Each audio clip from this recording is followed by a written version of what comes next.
샬롬, 하나님의 평강이 여러분의 삶에 가득하시길 바랍니다. 12월 들어서 제법 눈다운 눈이 어제 내렸죠. 우리 딸이 어제 내리는 눈으로 막 눈만 난 강아지 마냥 신나 했는데, 어제 내린 눈은 바닥에 쌓이지를 않아서 뭐 눈싸움을 한다든가 눈을 밟을 때 뽀드득 뽀드득 소리를 즐긴다든가 하지는 못했습니다. 우리 딸이 좀 아쉬워했는데, 그 아쉬운 마음을 달래듯이 밤새 눈이 많이 내렸어요. 아침에 눈 떠보니까 온 세상이 하얘요. 바깥에 나왔더니 길이 뽀드득 뽀드득 합니다. 차들이 다 엉금엉금 기어가요. 그래서 우리 딸은 기뻐할 것 같기는 하지만 오늘 교회 나오시는 분들에게는 굉장히 불편한 길이 될 것 같더라고요. 멀리서 오시는 분들에게는 위험한 길이 될 것도 같고요. 그래서 오늘은 다시 비대면 예배로 단톡방에서 드리는 예배가 될 것 같습니다. 그래서 부랴부랴 또 아침에 영상을 찍느라고 제가 좀 바쁘네요. 오늘 읽었던 우리 본문 말씀은 누가복음 1장 39절에서 45절까지의 말씀으로 마리아와 엘리사벳이 만나는 장면을 다루고 있습니다. 마리아가 이 엘리사벳과 평소에 이렇게 오가는 사이였느냐? 그렇지 않습니다. 지금처럼 뭐 교통수단이 발달하고 그랬으면 쉽게 오갈 수 있겠지만 당시에 이게 오가는 일이 보통 어려운 일은 아니었으니까 서로 연락도 잘 안 하고 살아가다가 어쩐 일인지 마리아가 친척 엘리사벳을 찾아가게 되는데, 찾아가게 된 이유가 그 앞에 나옵니다. 뭐냐면 마리아에게 천사가 와갖고 너에게 아들이 있을 거라는 얘기를 하게 됩니다. 그때 마리아가 결혼하기 전이었기 때문에 애를 가질 수 없는 상태였어요. 그래서 마리아가 이렇게 얘기합니다. 34절에 마리아가 천사에게 말하되 나는 남자를 알지 못하니 어찌 이 일이 있으리까? 마리아의 의심이에요. 아니 천사가 나타나갖고 이렇게 뭔가 이성적으로 판단하기 어려운 신비한 광경 속에서 천사가 얘기하는데 못 믿어. 못 믿을 수밖에 없죠. 남자를 모르는데 어떡합니까? 결혼하지 않았는데 어떻게 애를 가질 수가 있죠? 그랬더니 천사가 해준 말이 있습니다. 그 말이 무엇이냐면 36절에 보라 내 친족 엘리사벳도 늙어서 아들을 배었느니라 본래 임신하지 못한다고 알려진 이가 이미 6달이 되었나니 라는 얘기를 해요. 그러니까 결혼하지 아니한 사람이 아기를 못 갖는 것과 본래 아기를 못 가질 거라고 했던 사람이 아기를 갖는 것과 어느 게 더 어려울까요? 둘 다 어렵긴 마찬가지입니다. 그래도 사람들이 생각하기에 엘리사벳은 그래도 결혼한 여자니까 애 가질 가능성이 있지 않느냐. 이게 애 가질 가능성이라는 게 남자가 있다고 해서 애를 갖는 게 아니거든요. 애를 갖는 것도 기능적인 문제예요. 근데 엘리사벳은 그 기능 자체가 없었던 사람이라는 겁니다. 그렇게 알려진 엘리사벳도 임신했다는 거예요. 그러니까 마리아가 엘리사벳을 찾아가서 좀 보면 이 천사가 진짜 천사인지 내가 꿈을 꾸는 건지 환상을 본 것인지 알 수 있겠구나라는 생각에 빨리 일어나서 오늘 39절에 보니까 빨리 산골로 가서 유대한 동네에 이르렀다 이렇게 돼 있죠. 마리아는 너무 궁금했던 거예요. 정말로 엘리사벳이 임신한 게 맞는지, 그래서 그로 인해서 나도 임신하게 되는 게 맞는 것인지 궁금했을 것입니다. 그래서 찾아가서 만남이 이루어진 게 바로 마리아와 엘리사벳의 만남이었던 거죠. 그랬는데 마리아는 뭔가 의심을 가지고 엘리사벳을 찾아온 거예요. 뭔가 확증이 필요했던 거죠. 그랬는데 그 엘리사벳이 이 마리아가 오는 것을 보고 어떤 말을 하게 되냐면 41절에 엘리사벳이 마리아가 무난함을 들음에 아이가 복중에서 뛰노는지라 엘리사벳이 성령 충만함을 받아 큰 소리로 불러 이르되 여자 중에 네가 복이 있으며 내 태중의 아이도 복이 있도다. 내 주의 어머니가 내게 나오니 이 어찌 된 일인가, 뭐 이런 얘기를 하는 겁니다. 그러니까 마리아는 가갖고 자기가 임신했다는 얘기도 하기도 전에 엘리사벳이 임신해갖고 배는 이만한 사람이 성령 충만함 받아갖고 막 얘기를 하는데 여자 중에 네가 복이 있도다. 내 태중의 아이도 복이 있도다. 이런 얘기를 해버린 겁니다. 이쯤 되면 마리아도 안 믿을 수가 없는 일이 되겠죠. 그래서 오늘 본문은 이 처녀로 임신한 마리아와 애를 못 갖는 것으로 알려진 늙은 여인 엘리사벳의 놀라운 만남에 대한 이야기를 담고 있는데, 오늘 본문에서 중요하게 보셔야 될 말씀은 바로 맨 마지막 절 45절 말씀입니다. 성령 충만함으로 이야기를 했던 있던 엘리사벳이 한 마지막 말인데 이 말씀은 이렇게 써 있습니다. 주께서 하신 말씀이 반드시 이루어지리라고 믿은 그 여자에게 복이 있도다. 여러분, 주께서 하신 말씀을 반드시 이루어질 거라고 믿는 게 뭐 그리 어려운 일이겠습니까? 주님이 하신 말씀을 믿는 건 뭐 대수겠어요? 주님이 아닌 다른 사람들이 하는 말을 믿는 게 쉽지 않은 거죠. 보통 능력 없는 사람이 호언장담하는 건 더더욱 못 믿을 겁니다. 그런데 이 주님이 하신 말씀이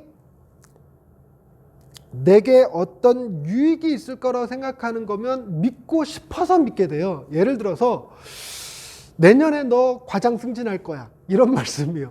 너 내년에 집을 샀는데 집값이 뛰어서 2배가 될 거야. 내년에는 사업이 잘 될 거야. 저 같은 경우에는 그렇죠. 내년에 예양교회가 부흥할 거야. 이런 얘기는 하나님이 아니라 사람이 얘기를 해도 그냥 아멘 하고 믿고 싶은 거 아닙니까? 그런데 이런 거죠. 결혼도 안 했는데 애 낳을 거야. 이거 어떻게 믿으라는 겁니까? 아무리 하나님이라도.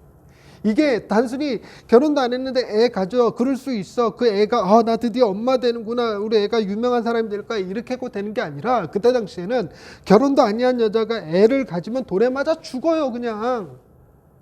그런데 그걸 믿으라고요? 쉽지 않은 일이에요.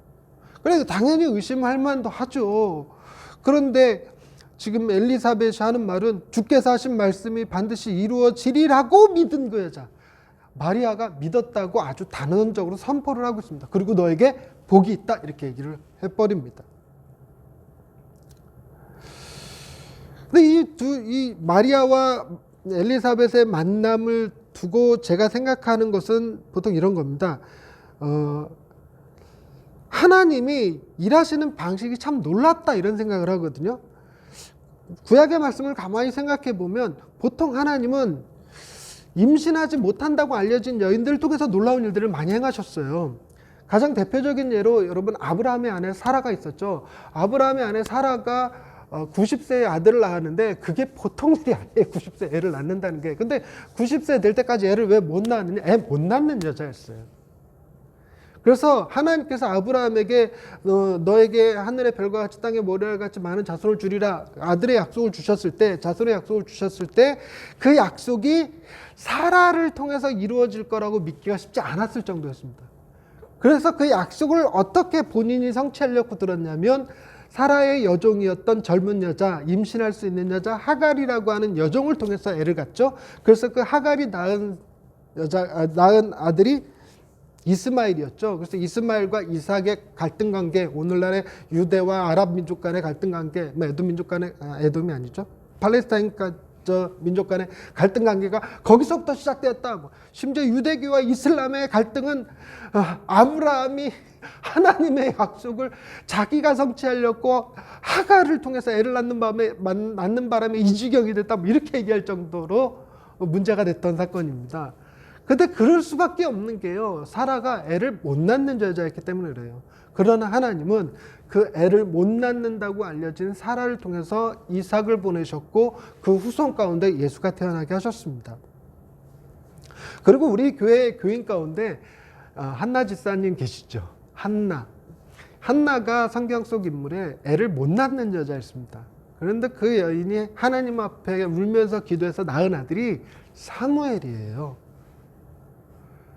이스라엘 사람들이 존경해하는 선지자, 위대한 선지자, 사울에게 기름을 부어서 왕을 세웠고 또한 다윗에게 기름을 부어서 그 다음 왕이 되게 했던 위대한 선지자 사무엘의 어머니가 바로 애를 못 낳는다고 알려진 한나였죠.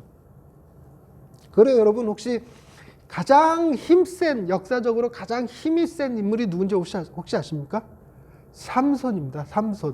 삼손은 그 힘이 얼마나 강대했던지 나귀 턱뼈 하나로 수천 명의 사람을 때려잡고 막 사자를 아가리를 주둥이를 확 찢어 죽일 막 힘이 장사했던 사람이에요.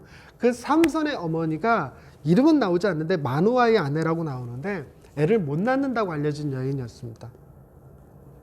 그리고 오늘 본문에 나오는 세례 요한의 어머니 엘리사벳도 마찬가지고 그리고 결혼하지 않고 남자를 알지 못해서 애를 가질 가능성 자체가 없었던 마리아도 마찬가지고, 이렇게 하나님은 임신하지 못한다고, 여자로서의 기능을 못한다고 알려진 가장 나약한 연약한 사람들을 통해서 하나님 당신의 일을 행하셨습니다. 비록 여인들만 그런 게 아니에요.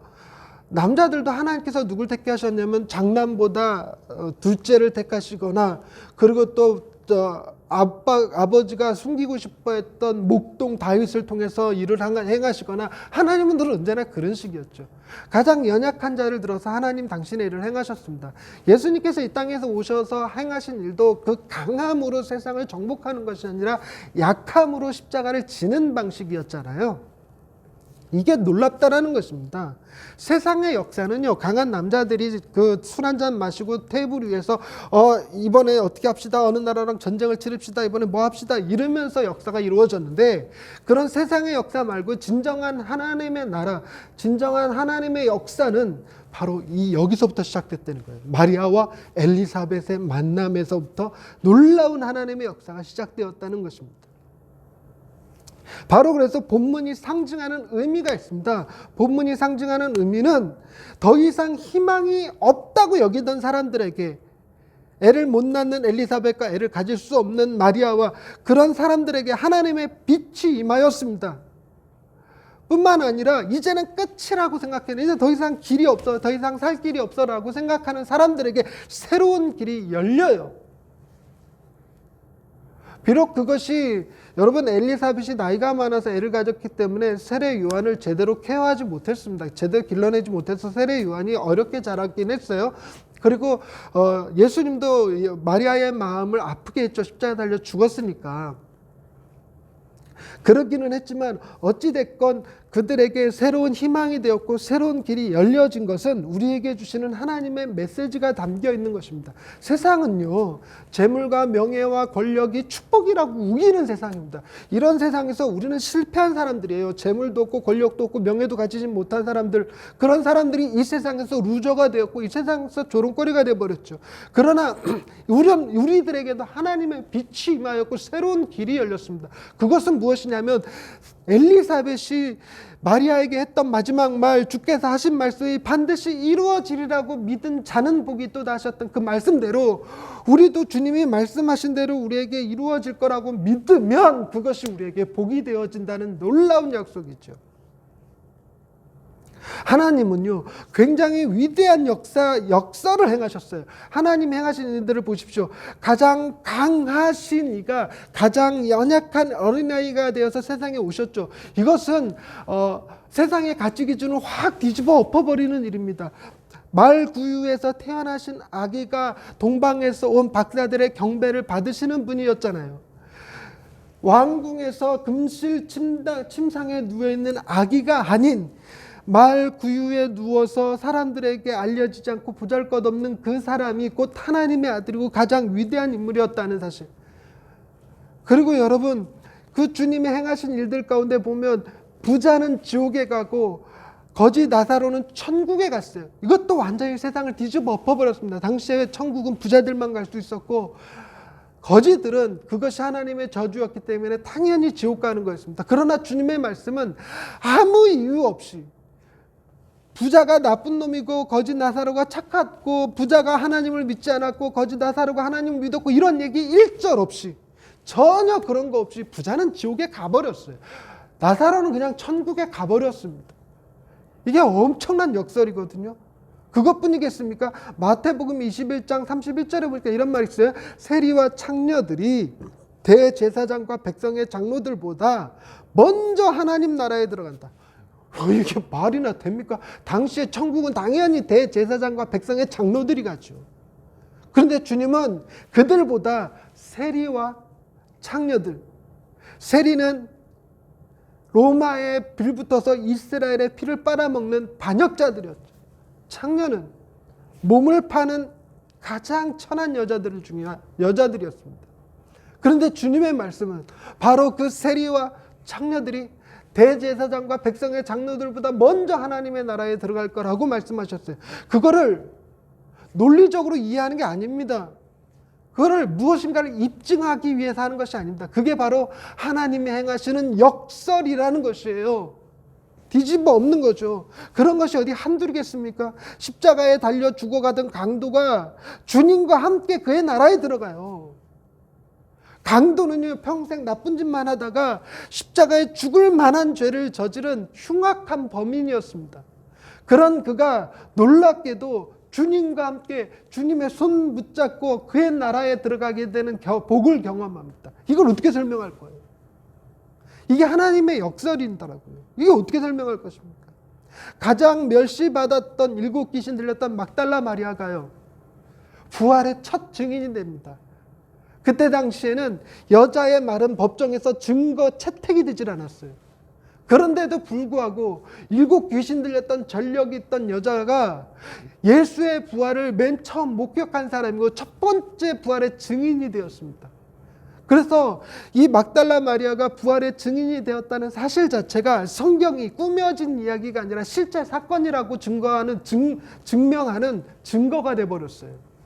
막달라 마리아 자신이 예수의 부활이 진실임을, 성경의 기록이 진짜임을 드러내는 증인이 되어버렸다는 것입니다. 엄청난 일이죠.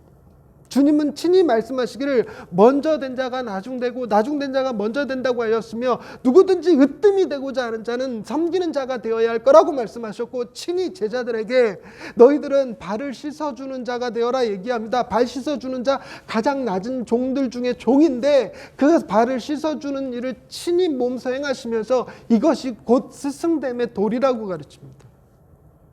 엄청난 역설입니다. 낮은 자가 높아지고 높은 자가 낮아지고 먼저 된 자가 나중 되고 나중 된 자가 먼저 되는 놀라운 이 일이 예수 그리스도께서만 하신 얘기가 아닙니다. 이것의 엄청난 은혜를 경험한 바울은요, 이런 얘기도 써놨어요. 고린도전서 1장 27절과 28절 말씀입니다. 그러나 하나님께서 세상에 미련한 것들을 택하사 지혜 있는 자들을 부끄럽게 하려 하시고 세상에 약한 것들을 택하사 강한 것들을 부끄럽게 하려 하시며 하나님께서 세상에 천한 것들과 멸시받는 것들과 없는 것들을 택하사 있는 것들을 폐하려 하시나니, 여러분, 이 말을 믿는 자는 복이 있습니다. 이 말이 무엇입니까? 어리석은 자를 들어 쓰시는 하나님, 연약한 자를 택하여 그를 사용하시는 하나님을 믿으십시오. 그것이 하나님께서 하시는 일입니다. 내가 어리석다고, 내가 연약하다고, 내가 무능하다고, 내가 이제는 끝이라고, 내게는 가능성이 없다고 좌절하는 그 시간에 하나님이 우리에게 빛을 비추셨고 그들에게 하나님께서 새로운 길을 열어주신 것이 메리 크리스마스의 의미입니다.